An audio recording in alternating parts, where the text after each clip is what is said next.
ઠાકોર સમાજના નિર્ણય બાદ અર્જુન ઠાકોર અને ગબ્બર ઠાકોરની પ્રતિક્રિયા સામે આવી છે। અમને કોઈએ કંઈ પૂછ્યું નથી, કોર્ટ પણ આરોપીને પૂછે છે। સમાજના લોકોએ અમને પૂછ્યું નથી। લાખો રૂપિયાનો ઓર્ડર કેન્સલ કરીને અમે ઘરે રહ્યા। ફક્ત 4 માણસો મીટિંગમાં ગયા છે। આખું ગામ અમારી સાથે છે। આગામી સમયમાં અમે મીટિંગ કરીશું। 3 વાગ્યા સુધી અમે રાહ જોઈ। સમાજના છોકરાઓને દબાવવાની વાત છે।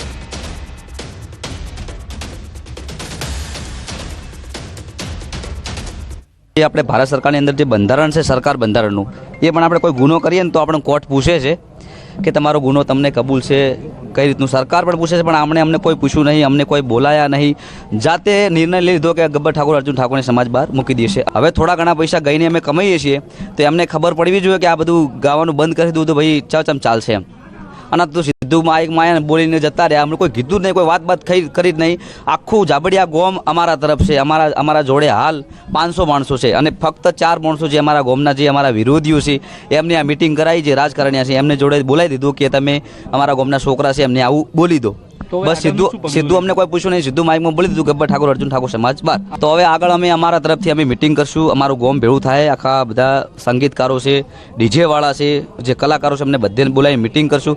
જો આપણે ખોટા હશું તો અમારી હંગાત કોઈ નહીં આવે। અમે બંને ભાઈ જ હશું। ખોટા હશું તો નહીં આવે, ખોટા નહીં હોય તો બહુ પબ્લિક આવશે, બહુ અમારા સમર્થનની અંદર હાજરી આપશે। બનાસકાંઠાની અંદર ગામડે ગામડે ડીજે ચાલુ છે, લાઈવ પ્રોગ્રામ ચાલુ છે, બધું જ ચાલુ છે। કોઈને પણ કશું કોઈ નડતું નહીં તો સમાજને ખાલી અર્જુન ઠાકોર ને ગબ્બર ઠાકોર કેમ નડે?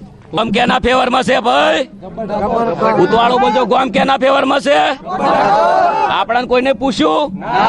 3 વાગ્યા સુધી આપણે રાહ જોઈ। અમારો પ્રોગ્રામ હતો તો છતાં કેન્સલ કરીને અમે વાટ જોઈ પણ અમને કોઈ બોલાયા નથી। અમારા ગામમાં કોઈ મિટિંગ પહેલા થઈ નથી અને બંધારણનું અમને કોઈ કીધું નથી। ઓલરેડી અમે મિટિંગ કરવા ગયા હતા કે અમારે ભાઈ અમારા જે આયોજક હતા પણ એમનું કોઈ માન્યું નહોતું અને આ પોતે ડિસિઝન લઈ લીધું છે અમને બરાબર। એક વખત કાયદો હોય તો કોર્ટ બી પૂછે છે કે ભાઈ આરોપીને તારો ગુનો તને કબૂલ છે? આ પૂછવામાં આવે છે। કદાચ અમના નિયમમાં સારું ફોસીની સજા નહીં નકાત તો મારે મરવું પડો યાર। અને આ તો સારું છે કે અહીંયાના ઘરમાં હું નહીં રહેતો, શિયાળાનો ઢાજનો ઠરી જોત। પોતે ડિસિઝન લઈ લેવું ને પોતે બોલવું, એમને ખબર નહીં કે શું કરવું શું ના કરવું એમ। અને જે 4-5 જણા છે એ ગોમના છે એ લોકોને ખાસ કરીને મને નેચું દેખાડવાની વાત કરી છે અને એ લોકોને જ આયોજન કર્યું છે। આખું ગોમ કેના ફેવરમાં છે ભાઈ? 20 વર્ષનો ધંધો બંધ કરાવવાની દબાવવાની વાત છે। મારું પરિવાર મારું કુટુંબ છે, એમને ખબર નથી કે આ વ્યક્તિઓની કેટલી મહેનત છે। એક સમાજના છોકરાને દબાવવાની વાત કરી છે। હા ડીજે તો વાગે ને વાગશે કરવાની વાત કરી છે કે ગબ્બર ઠાકોર અને બંને ભાઈઓને અનફોલો કરવા। અનફોલો તો હવે કેવી વસ્તુ છે, એ લોકચાહનાની વાતો છે। અનફોલો તો બરાબર લોકો જે અમારી વેદના સમજે છે એમને ખબર છે। નવસારીના ખેરગામ તાલુકાના દહેજ ગામે દીપડાનો હુમલો। દહેજ ગામના જરા ફળિયામાં રહેતી 4 વર્ષની બાળકી પર દીપડાનો હુમલો। બાળકીએ બૂમાબૂમ કરતા આજુબાજુના લોકો દોડી આવ્યા। બાળકીનો આબાદ બચાવ થયો। ધોળા દિવસે નાની બાળકી પર હુમલાની ઘટના। વન વિભાગને જાણ કરવામાં આવી। વન વિભાગના અધિકારીઓએ ગામમાં પાંજરું ગોઠવીને દીપડાને પકડવા માટે કાર્યવાહી શરૂ કરી। ઘાયલ બાળકીને સારવાર માટે વલસાડ ખસેડવામાં આવી। શેરડીના ખેતરો ખાલી થતા દીપડાઓ જાહેરમાં ફરતા દેખાતા લોકોમાં ભયનો માહોલ વ્યાપ્યો છે। સંવાદદાતા ભાવિન જોડાઈ ગયા છે વધુ જાણકારી સાથે। ભાવિન, 4 વર્ષની બાળકી પર દીપડાનો હુમલો, શું જાણકારી? જે ચોક્કસથી દીપા સમગ્ર ઘટના નવસારી જિલ્લાના ખેરગામ તાલુકાની છે। ખેરગામ તાલુકાના બહેજના જરા ફળિયામાં દીપડાએ ધોળે દિવસે આ રીતના બાળકી પર હુમલો કરતા અફરાતફરીનો માહોલ સર્જાયો હતો। અવારનવાર નવસારી જિલ્લામાં આ 4થી ઘટના છે છેલ્લા 2 વર્ષ દરમિયાન કે બાળકીઓ પર હુમલો કર્યો હોય નાના બાળકો પર। એટલા માટે દીપા કે જે શેરડીના ખેતરો છે, શેરડી કાપણીની શરૂઆત થઈ ચૂકી છે અને શેરડીના જેમ જેમ ખેતરો ખાલી થઈ રહ્યા છે અને સુરક્ષિત સ્થાન દીપડા માટે શેરડીના ખેતરો માનવામાં આવતું હતું ને જેમ શેરડી કાપણી થતી જાય છે તેમ તેમ દીપડાઓ પોતે ભય અનુભવતા હોય છે અને આ રીતના જાહેરમાં દીપડાઓ દેખાતા આવી રીતના હુમલાઓ થવાની ઘટના સામે આવી રહી છે। ત્યારે વન વિભાગે જે જરા ફળિયા છે ત્યાં પાંજરું મૂકવાની જે હાલ કામગીરી છે એ કામગીરી હાથ ધરવામાં આવી છે। દીપા, આભાર ભાવિન જાણકારી આપવા માટે। આ તો થઈ નવસારીની વાત। હવે અરવલ્લીની વાત કરવી છે, જ્યાં ભિલોડામાં દીપડાનો આતંક। ભિલોડામાં દીપડાએ શખ્સ પર હુમલો કર્યો। લીલછા મૂડી માર્ગ પર મઉ સબસ્ટેશન નજીકની ઘટના। દીપડાના હુમલામાં યુવકે હિંમત રાખી સ્વ બચાવ કર્યો। ઘાયલ યુવકને સારવાર માટે કોટેજ હોસ્પિટલ ખસેડાયો। વન વિભાગે દીપડાને પાંજરે પૂરવા કવાયત હાથ ધરી। પાટણમાં તંત્રની ગંભીર બેદરકારી સામે આવી. ટેકનિકલ ખામીઓ અને ફિંગરપ્રિન્ટની સમસ્યાના કારણે 3 વૃદ્ધો આધાર કાર્ડમાં મૃત જાહેર થઈ જતા છેલ્લા 3 મહિનાથી સરકારી સહાય અને અનાજ માટે વલખા મારી રહ્યા છે. ટેકનિકલ ખામીના લીધે જીવતા હોવા છતાં કાગળ પર મૃત્યુ પામેલા આ વૃદ્ધોનું પેન્શન અને અનાજ બંધ થઈ ગયું છે, જેના કારણે પોતાની હયાતી સાબિત કરવા માટે તેઓ કલેક્ટર કચેરીથી લઈ આધાર ઓફિસ સુધી ધક્કા ખાઈ રહ્યા છે. અનેક વખત ડોક્યુમેન્ટ જમા કરાવ્યા અને હેલ્પલાઇન પર ફોન કરવા છતાં આજ દિન સુધી કોઈ નિરાકરણ નથી આવ્યું. બીજી તરફ તંત્ર માત્ર ટેકનિકલ ઇસ્યુ કહીને આશ્વાસનો આપી રહ્યું છે. એકલવાયુ જીવન જીવતા આ વૃદ્ધો માટે સરકારી સિસ્ટમની એક નાની ભૂલ ભારે મુશ્કેલીનો સામનો કરવા મજબૂર બનાવી રહી છે. આ વૃદ્ધો અને પાડોશીઓની માંગ છે કે તંત્ર દ્વારા વહેલી તકે આ સમસ્યાનું નિરાકરણ લાવવામાં આવે. આ ધક્કા 3-4 વખત ખાઈએ. એ લોકો કે થશે પછી આ હમણાં આલ્યું તું મેં કે તમે અમદાવાદ જો કે છો. હવે અમદાવાદ તો અમે ભણેલા નહીં સાહેબ, કે જોયું ના કોશીને અમે જઈએ. શું કહે છે તમારા આધાર કાર્ડમાં જીવતા છો કે મરેલા છો? મારે આધાર કાર્ડમાં ગુઠા જ પડતા નહીં, એટલે કે તમે અમદાવાદ જાઓ કે આપણે કેટલી વખત સાહેબ જઈએ કે બોલો કે બેંકમાં પૈસા છે પણ પૈસા ઉપાડી શકતી નથી, આધાર કાર્ડનું બતાવે છે. એટલે બધે મારે આધાર કાર્ડ, આજે હું ટ્રેનમાં જાઉં તોય પણ મને આધાર કાર્ડ બતાવવું પડે છે. એટલે હવે હું શું કરું? એટલે હું મૂંઝાઈ. એટલે હું કલેક્ટર ઓફિસમાં ગઈને કલેક્ટર ઓફિસવાળાએ મને એવું કીધું કે બેન તમને મૃતક જાહેર કર્યા છે કે છે. હવે એટલે હું આવી ફફડી. હજી આજની તારીખ સુધી મને બીપી રહે છે. હું બીપીની ગોળીઓ લઉં ત્યારે હું ઊભી થઈ શકું છું. આ ઉંમરલાયક 73 વર્ષના બા છે, પોતે બિચારા એકલા લડત આપીને દોડ કરે છે. તો મારા સરકારમાં એટલું કહેવું છે કે આવા ગરડા લોકો માટે ઘરે આવે અને આવી તપાસ કરે. આ વસ્તુ એવું છે કે એમને પેન્શન આવ્યું છે પણ પોતે પૈસા ઉપાડી શકતા નથી. એક તો નિરાધાર છે, નથી એમને દીકરો કે પતિ, તો એ પૈસા વગર કેવી રીતના 2 મહિનાથી ચલાવે છે એ અમે બધા બાજુમાં રહીએ છીએ એટલે અમને જાણ છે. તો સરકારને એટલી વિનંતી કે એમનું આધાર કાર્ડ ચાલુ કરી દો. અરજદારો તરફથી જે માહિતી મળી છે કે આવી રીતે ટેકનિકલ આધારમાં ઇસ્યુના કારણે 4 વ્યક્તિઓનું પેન્ડિંગ છે, તો એ બાબતે યુઆઈડીના અધિકારી સાથે અમારે મૌખિક વાત થઈ છે અને એ બાબતે અમે ટેકનિકલ જે પણ છે એ પ્રશ્નોનો સોલ્યુશન કરી અને બનતી ત્વરાએ એમનું કામ થઈ જાય, આધાર કાર્ડમાં કામ થઈને એમને તમામ સર્વિસ મળી જાય એ બાબતે અમે પ્રયત્ન કરીશું અને એમની હાલાકી જલ્દી તંત્ર તરફથી દૂર કરવામાં આવશે. પંચમહાલ જિલ્લાના ઘોગંબાની સરકારી શાળાના બાળકો ઓરડાના અભાવે ખુલ્લામાં ભણવા મજબૂર બન્યા છે. પંચમહાલ જિલ્લાના ઘોગંબા તાલુકાની રાણીપુરા મુખ્ય પ્રાથમિક શાળામાં પાયાની સુવિધાઓના અભાવે વિદ્યાર્થીઓનું ભવિષ્ય જોખમાઈ રહ્યું છે. શાળામાં 300 થી વધુ બાળકો અભ્યાસ કરે છે, પરંતુ જૂના જર્જરિત ઓરડા તોડી પડાયા બાદ નવા ઓરડાનું કામ શરૂ ન થતા બાળકોને ખુલ્લામાં બેસીને અભ્યાસ કરવાની ફરજ પડી રહી છે. આ ઉપરાંત એક જ ઓરડામાં 2 ધોરણના વિદ્યાર્થીઓને બેસાડવા આવતા હોવાથી શિક્ષણ કાર્ય પર પણ માઠી અસર પડી રહી છે, જેને લઈને વાલીઓમાં ભારે રોષ વ્યાપ્યો છે.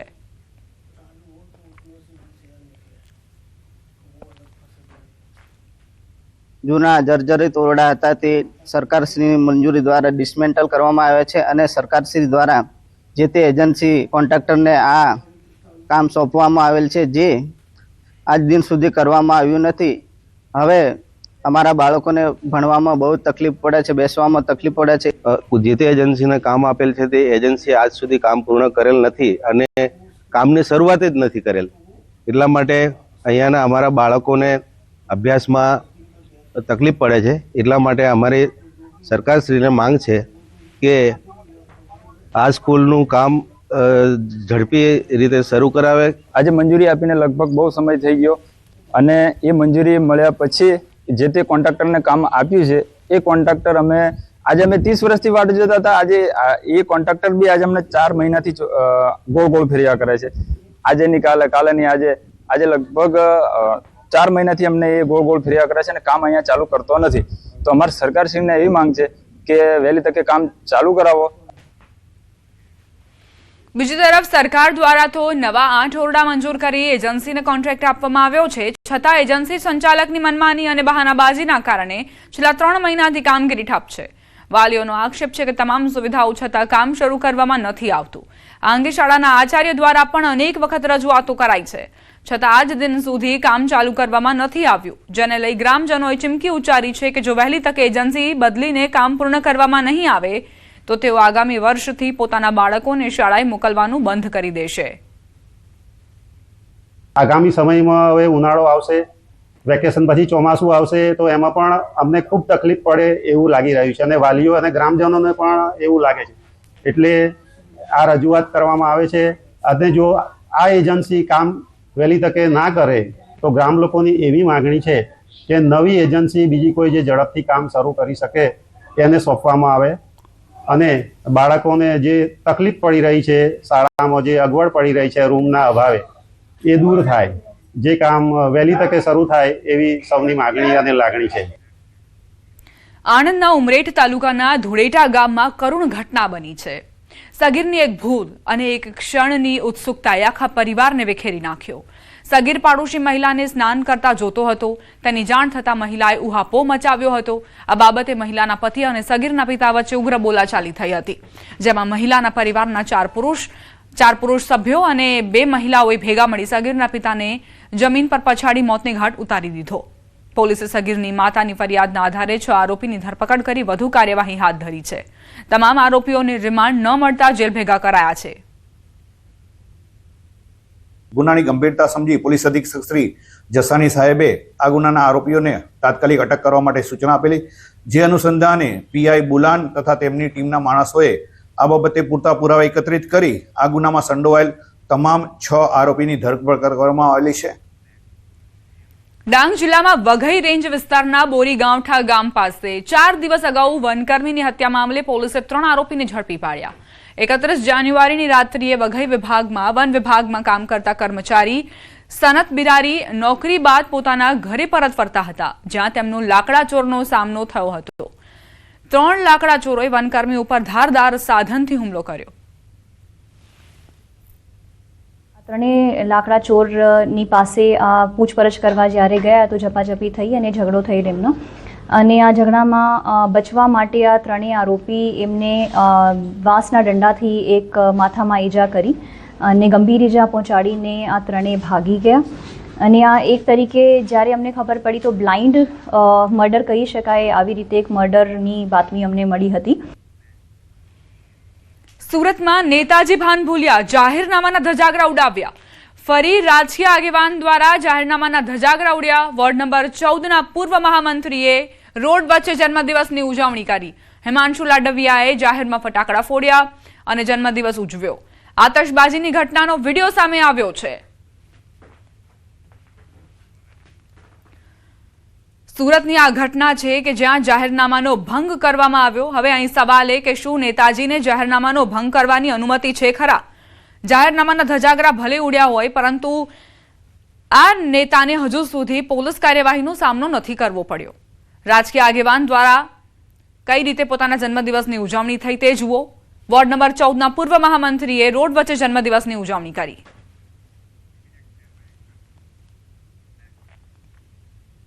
અમદાવાદમાં બાળ અપહરણ અને તસ્કરીનો મામલો. ક્રાઇમ બ્રાન્ચે મુખ્ય આરોપી યુનિસ ખાન ઉર્ફે યુનુસ સિંધીની ધરપકડ કરી છે, જે બાદ કોર્ટે આરોપીના 7 દિવસના રિમાન્ડ મંજૂર કર્યા છે. 15 દિવસના બાળક સાથે ક્રાઇમ બ્રાન્ચે અગાઉ 3 આરોપીઓની ધરપકડ કરી હતી. આરોપી બાળકને હૈદરાબાદ વેચે તે પહેલા સમગ્ર રેકેટનો પર્દાફાશ થયો.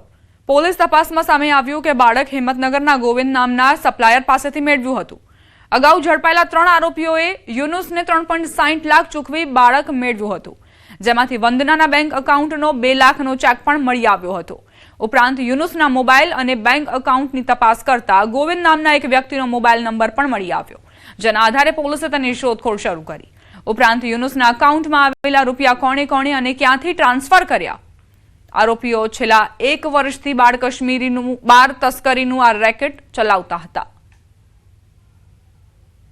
આ આરોપીઓ હાલ તપાસ ઉપર હતા, જેની તપાસ દરમિયાન આ બાળક કોના પાસેથી લાવેલ એ તપાસમાં નવા ખુલાસા થયેલા, જેમાં બનાસકાંઠાનો યુનુસ ઇમામ ખાન નૂર ખાન સિંધીની સંડોવણી ધ્યાને આવેલ, જે યુનુસને બનાસકાંઠા એસઓજી પોલીસની મદદથી ક્રાઇમ બ્રાન્ચે ઝડપી પાડેલ છે. જે હાલ જેની તપાસ ચાલુ છે. ભાજપ દ્વારા જિલ્લા સંગઠનની નવી નિમણૂકોનો દોર યથાવત છે.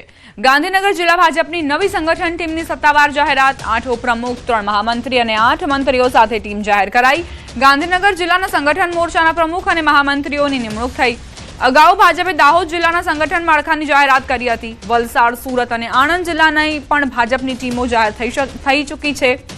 જૂનાગઢ, રાજકોટ, પોરબંદર અને નર્મદામાં પણ નવા હોદ્દેદારોની નિમણૂકો થઈ. પાટણ, પંચમહાલ અને દેવભૂમિ દ્વારકામાં જિલ્લા ભાજપ સંગઠન જાહેર થઈ ચૂક્યું છે. આગામી ચૂંટણીઓને ધ્યાને રાખીને સંગઠન મજબૂત બનાવવા ભાજપની કવાયત.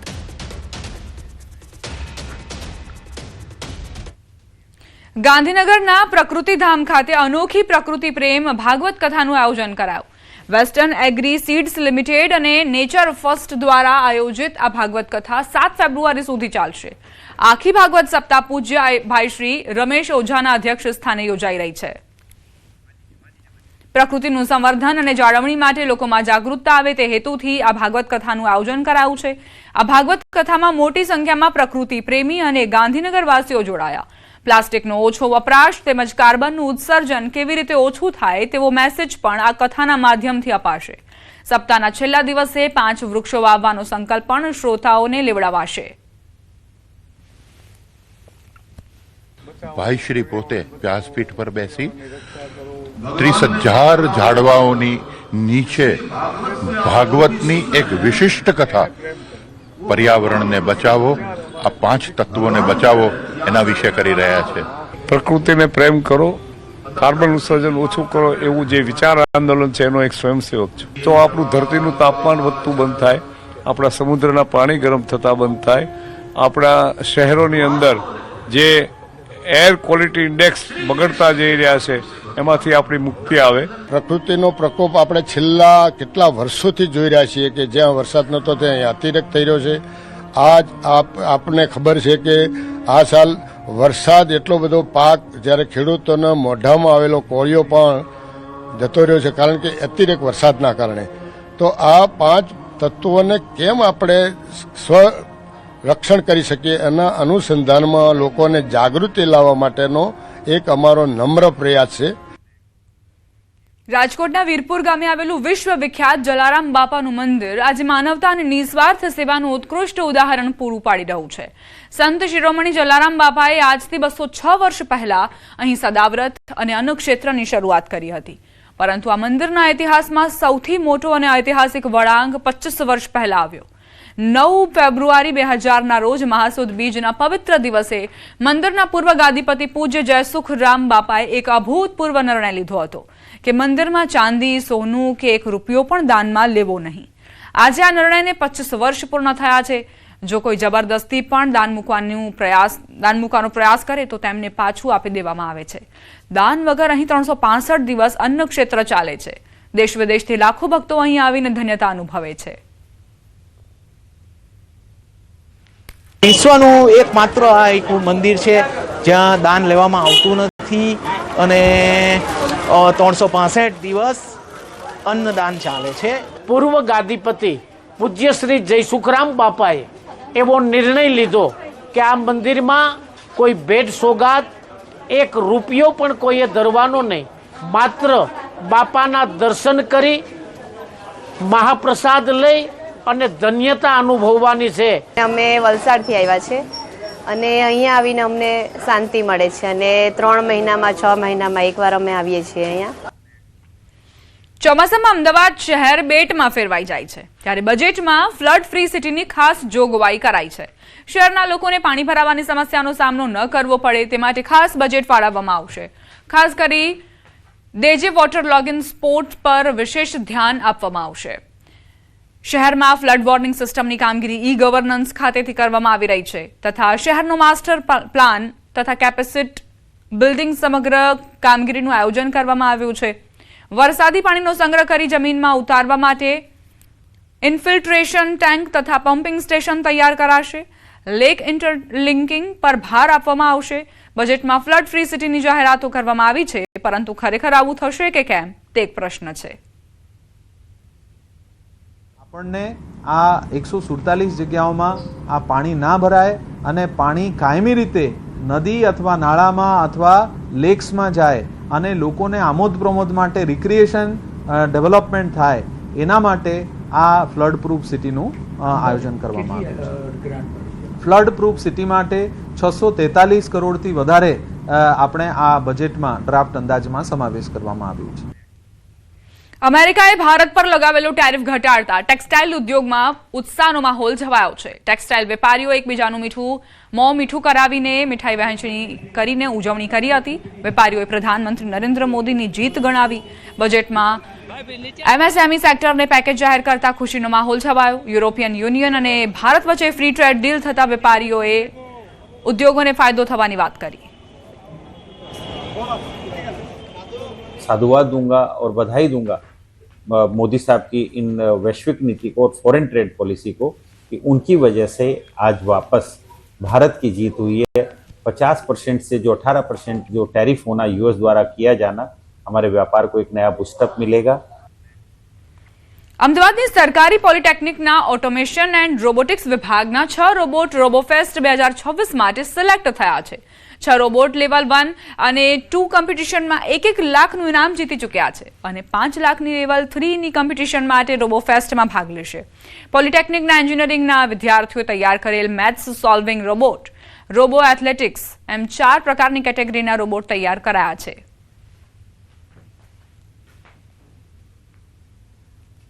પ્રોજેક્ટ ઇનોવેશન લેબના સરકારી પોલિટેકનિક આંબાવાડીના આઈસી અને ઓટોમેશન રોબોટિક્સના વિદ્યાર્થીઓ દ્વારા અને ખૂબ જ સરસ પ્રદર્શનકારા દ્વારા એમને 6 લાખનું પ્રાઇઝ ટોટાલિટીમાં મળેલ છે, જે લેવલ 2ની અંદર સૌથી મોટો પ્રાઇઝ મની કહી શકાય એવો એક ઇતિહાસ રચ્યો છે આ વખતની રોબોફેસ્ટ 5.0ની અંદર અમારી ટીમોએ.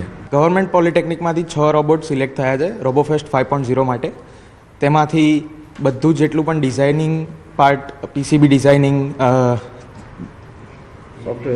Software design, software testing, coding and બધું અમે જાતે જ કરેલું છે અહીંયા with the guidance of professor Urvis સોની.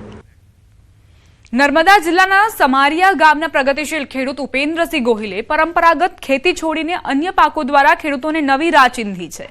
કેળાની ખેતીમાં કુદરતી આફતો સામે નુકસાન થતા તેમણે ફૂલો, તરબૂચ, શક્કરટેટી અને પાઇનેપલની ખેતી બાદ હવે ચાઇનીઝ કોબીજ જેવી વિદેશી શાકભાજીની સફળ ખેતી કરી છે.